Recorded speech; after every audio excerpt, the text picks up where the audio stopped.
Good morning my dear students. आज मैं आपको क्लास 8 मैथ का लेसन 12.1 गुणनखंड फैक्टर का बेसिक लेके आया हूँ।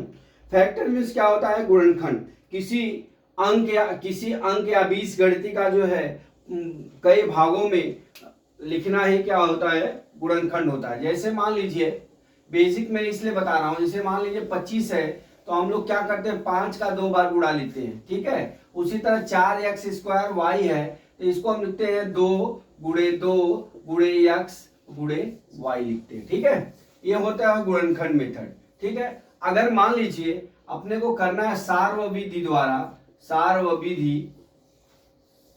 विधि द्वारा गुणनखंड करना है,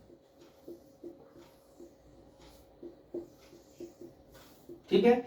इस विधि में कैसे करते हैं? जैसे हम महत्तम समापवर्तक निकालते हैं, जो कॉमन होता है वही लिखते हैं, वो उसी विधि से हम सार्वविधि का गुणनखंड करते हैं। जैसे मान लीजिए हमारा कितना 6x² y है, तो इसको करेंगे तो 2 गुणे 3 और गुणे क्या हो जाएगा हमारा x और गुणे क्या हो जाएगा y, ठीक है। उसी तरह हमारा कितना हो गया 4xy² हो गया, तो ये कितना हो जाएगा 2 गुणे 2 और गुणे x गुणे y गुणे कितना होता है y होता है। अब इसका जो जब हमको सारा गुणनखंड करना है तो हमको जो इसमें कॉमन होगा वो यहाँ लिख लेंगे, बाकी जो होगा सब छोड़ देंगे, ठीक है।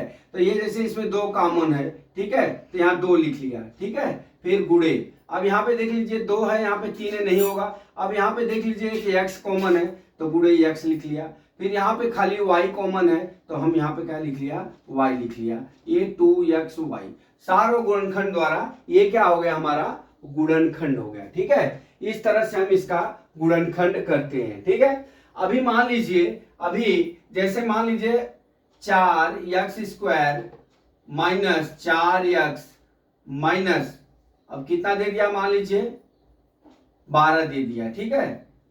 12 नहीं 4, हाँ मान लीजिए 12 दिया, ठीक है।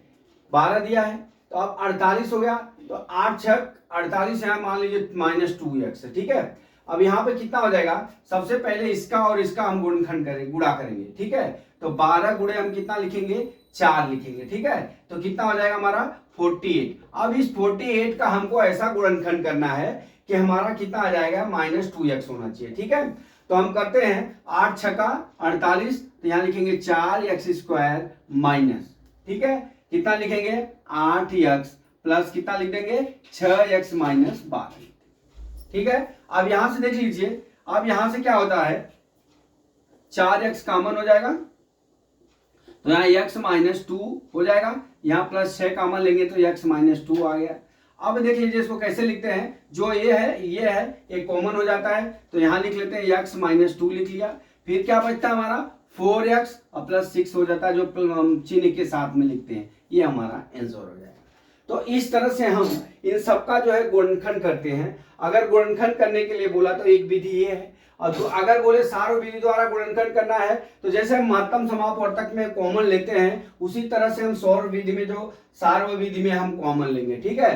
तो अब इस तरह से हम आपको हमने बेसिक जो है समझाया। अगर मान लीजिए x पे 4 घात है, इसका मतलब हो गया x गुणे x गुणे x गुणे x हो गया, ठीक है। अगर मान लीजिए 5x पे 3 घात है, इसका मतलब 5 गुणे x गुणे x गुणे x हो गया, ठीक है। इस तरह से हम लिखते हैं। मैंने पिछले क्लास में घातांक में भी समझाया था आपको बेसिक, और यहाँ पे भी सार्वविधि भी समझा दिया, और गुणनखंड कैसे करना है उस दोनों विधि का हमने वर्णन कर दिया है। अब हम आपको सवाल अगला वीडियो में लेके आते हैं और उस कंसेप्ट को क्लियर करते हैं।